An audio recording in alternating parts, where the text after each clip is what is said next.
I got through a ton of games in 2022, maybe the most I ever have in a single year, and I boil that down to 2 reasons. So much stuff came out this year that catered to my tastes, and this was my first full year doing this channel, which gave me motivation to play even more. I love Game of the Year time because even though it's pretty meaningless and subjective, I get to take a look back and share my thoughts about the experiences that meant the most to me over the past 12 months. This year, I narrowed my own Game of the Year list down to 6 games. Consider these my 6 nominees, out of which I'll be choosing an overall winner at the end. One more thing before we start talking about the first game. I just want to say that the quality of these titles is honestly mind-blowing. There's no game on this list that was just included because I needed to fill time in the video. Every single one of these makes a legitimate case for being my favorite video game of 2022, and picking only one of them for the top spot was almost impossible. So no matter what, all 6 of these deserve to be celebrated. Let's get into the list. Pokemon Legends Arceus. Almost a full year ago now, at the end of last January, Game Freak delivered what's probably the most experimental Pokemon game ever made. Exploring large open areas in full 3D, sneaking through the bush, slowly approaching unsuspecting prey, ready to aim and throw your Pokeball at a moment's notice, Legends Arceus is the fulfillment of a childhood fantasy, as it breaks down the abstractions of Pokemon's typical turn-based RPGs and lets us really step into the shoes of a Pokemon trainer on a wild adventure. It's the most real and immersive a Pokemon game has ever been. And while the Hisui region is not a true open world, Scarlet and Violet would later take care of that, I didn't feel like the game was worse off for it. From the fields, to the beach, to the snow-capped mountains, Legends Arceus locations were rewarding to explore. From discovering new Pokemon species, to mass outbreaks and lost satchels, there was always something to see. And it felt great riding the deer through an open plain, or gliding off a mountaintop to get a bird's eye view of the area below. This is exactly it, why Pokemon Legends Arceus lands here on the list. Because I was so impressed at how satisfying the whole thing was from a straight up game feel perspective. Catching wild Pokemon is another prime example. The whole act of aiming your reticle, the whoosh of the ball in the air, the thud it makes when it hits, and that little chime after a successful catch. Even strictly on a mechanical level, it provides an addictive hit of instant gratification I couldn't get enough of. And this isn't even to mention how the game actually encourages you to catch as many Pokemon as possible through the stat increasing grit items awarded when you release them. Pokemon Legends Arceus took a lot of risks, and met them in smart, innovative, and ultimately really successful ways. Even visually, the game adopts a beautiful calligraphy-themed art style that helps give it its own unique identity. I liked Legends Arceus a lot, clearly, and not for nothing, I spent like 80% of my free time this year writing a 2-hour-long review for it. Kirby and the Forgotten Land. It doesn't exactly feel right to say I was shocked by Kirby and the Forgotten Land, because I was fully expecting a great platformer. Probably the best one I'd play all 2022. I also wasn't surprised when I first picked up the game and experienced firsthand its excellent controls. How natural it was to move Kirby around in 3D, suck in enemies, and use their copy abilities. As soon as I gained control of Kirby, it all clicked instantly. This also carried through to the new mechanic, mouthful modes, including Car Mouth, which can turn any level into a racetrack, and Ring Mouth, which allows Kirby to blow puffs of air, powering fans, and even a boat in certain sections. Kirby's new transformations are endlessly creative and implemented in ways I was truly impressed by. These stages are not just filler used to pad out a video game. These are expertly designed, rewarding levels that are a joy to play through. And to top it all off, they're filled with thoughtfully placed optional collectibles which allow players to customize their own experience. Prefer things more simple? Then just focus on making it through to the end. But if you want more of a challenge, then go for all those hidden Waddle Dees. Some are devilishly hidden, and many require doing things like beating a boss with no damage taken. It's far from a cakewalk. But again, I wasn't shocked at any of this. What I was shocked by is the direction the game went. The story it told, its plot twists, its climax, its depth, and quite frankly, what it brought out of me. I've said it enough times by now, I fully expected to enjoy this game, but I expected to enjoy it as a pleasant little romp, for it to be something that would scratch my platformer itch and then I would put aside. But Kirby in the Forgotten Land was way more ambitious than that, and that's what left me shocked. The game takes some wild twists and turns. What I thought would be a simple, surface-level, feel-good experience was actually an irreplaceable part of my year in gaming. I didn't expect Kirby to grab me this hard. Certain challenges had me glued to the TV in determination, and some plot points left me with my jaw on the floor. I was genuinely sad when this game was over. I actually 100%ed Kirby in the Forgotten Lands, a milestone I never usually achieve, or even want to achieve for that matter. But Kirby was so good, such a pleasant surprise, that I couldn't quit until I squeezed out every last drop. Xenoblade Chronicles 3.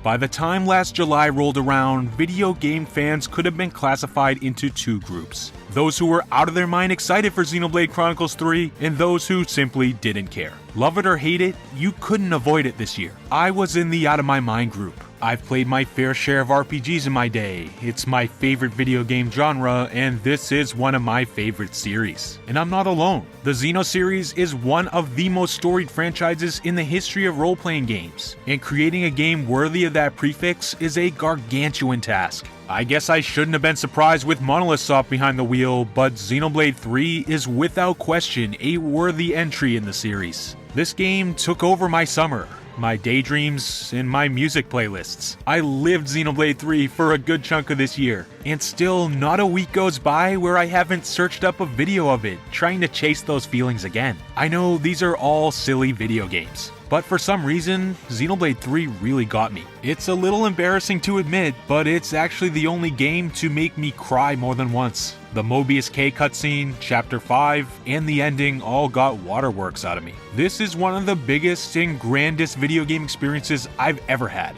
and I'm not going to be able to do it justice in a video like this. That being said, I don't think it's perfect. I prefer 2's blade system to 3's class system, and I have some issues with the story and its pacing. But that doesn't change the fact that this is one of the most impressive Switch games ever made. The world of Ionios is massive, breathtaking, alive, and unbearably sad. Adventuring through its wide range of locales and learning the harsh truths of this world is something I'll never forget. And regardless of my own preferences, Xenoblade 3 delivers a smart, refined action RPG combat system that will likely be seen as the gold standard going forward. As I said, this game had some really big shoes to fill, and in spite of this, it managed to keep me enthralled and satisfied even 90 hours later. From the main story to hero quests, side quests, and ascension quests, you could probably spend a whole nother year trying to complete this thing. I'm actually still working on it myself. Xenoblade Chronicles 3 undoubtedly deserves all the praise it's gotten so far. It's a monumental game, and an experience I can't wait to see evolve further with its upcoming story DLC. Mario plus Rabbids Sparks of Hope.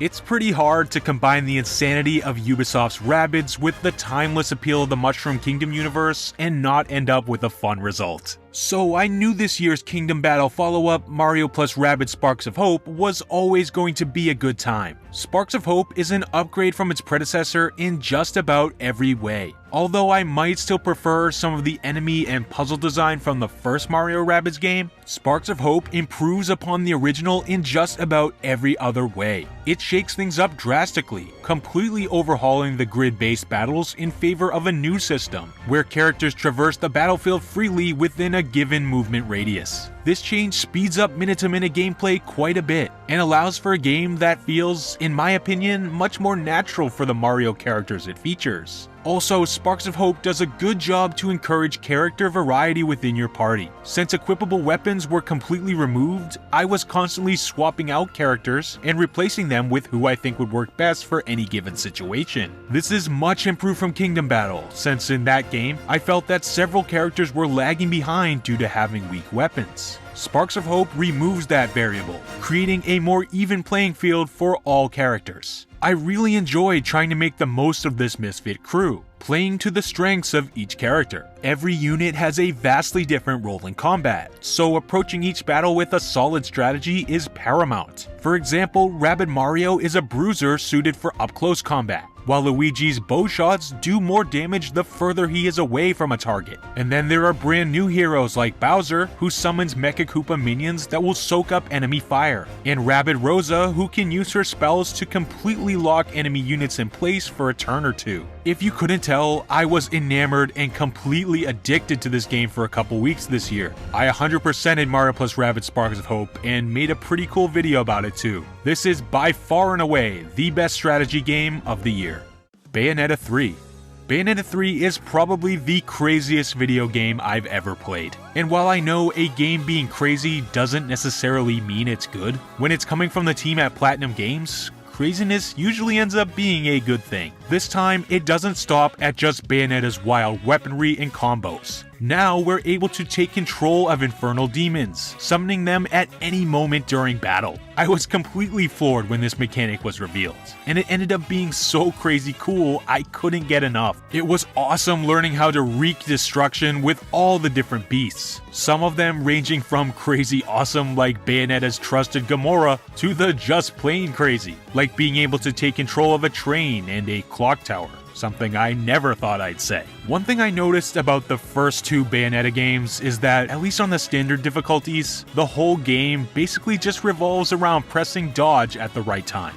I don't necessarily mean this as an insult to those games, since witch time always feels good to pull off. But once you master the dodge, you can pretty much master the game. In Bayonetta 3, witch time is still a huge factor, but it's nerfed a little bit. This time, it's a little less of the center of attention, which I found to be a good thing. The lesser emphasis is never more apparent than when you're using this game's new playable character, Viola, who feels completely different to Bayonetta. Rather than Bayonetta's insane variety of weapons, Viola sticks to a single samurai sword, and when using her, witch time is triggered by a successful timed block, not dodge. Being so conditioned to Bayonetta's dash, learning how to use Viola's block properly was quite the challenge. The timing was completely different, and it caused me to slow down and approach Bayonetta 3 differently than how I would typically approach a Bayonetta game, and this was pretty refreshing. Also, 3's levels are much more wide open than anything else the series has seen prior, and traversing them using Bayonetta's demons and other multiversal transformations was pretty thrilling. Boring and predictable are words that don't exist in the Bayonetta universe, as levels can range from beat-em-ups to rail shooters to rhythm games. And we can't forget John's Side Stories, a series of 2D stealth and platforming levels that delivered Persona 5 levels of style.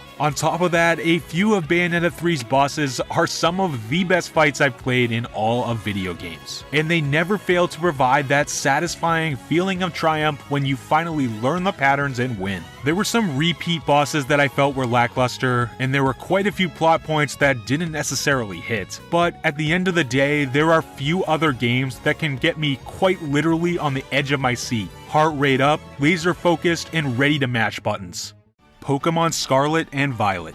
I think Scarlet and Violet had to be my most anticipated games of the year. I've said it again and again, but there's nothing quite like combing through a new region and discovering all that a new generation of Pokemon has to offer. That's something that's, for me, always true, no matter the year or the console. But this time, the new region is a massive, fully open world for the first time in series history. So yeah, I'd say that's pretty exciting. As 2022 comes to a close, Scarlet and Violet are still so fresh, and recency bias is such a real thing for me. But even still, I had to include these games here, because despite their so far short stay, the mark they made on my year is unmistakable. Scarlet and Violet are a gigantic leap forward for the Pokemon franchise, and they're games I'm continuing to enjoy every single day. Again, here's a caveat because of the recency bias thing, but I'm pretty confident in saying that Generation 9 has the best story and my favorite main quest in the entire series. It's also a candidate for best music, as ripping through the fields, mountains, lakes, and seas with Koraidon listening to those epic overworld themes still gives me goosebumps. Scarlet and Violet don't have that same visceral, immersive feel as Legends Arceus does. I'm not sneaking around, aiming my Pokeballs, or dodging attacks from frenzied Pokemon who are out to get me. But they do have a few advantages over that game. First of all, they're real open world games with one huge interconnected map. There are no load screens, just straight up, unadulterated exploration, and pretty much everything in the game is accessible from the word go. This works unbelievably well in a Pokemon game, especially because a big part of the magic is exploration and discovering new environments, not to mention the Pokemon creatures that inhabit them. The Paldea region is a beautiful, skillfully designed open world, and exploring it made me feel like a kid again. I know that's beyond corny and cliche to say, but who cares? It's true. I scaled massive cliffs, tore through bamboo forests, and discovered giant catfish living in a lake. I mentioned how Legends Arceus' open areas felt great to explore,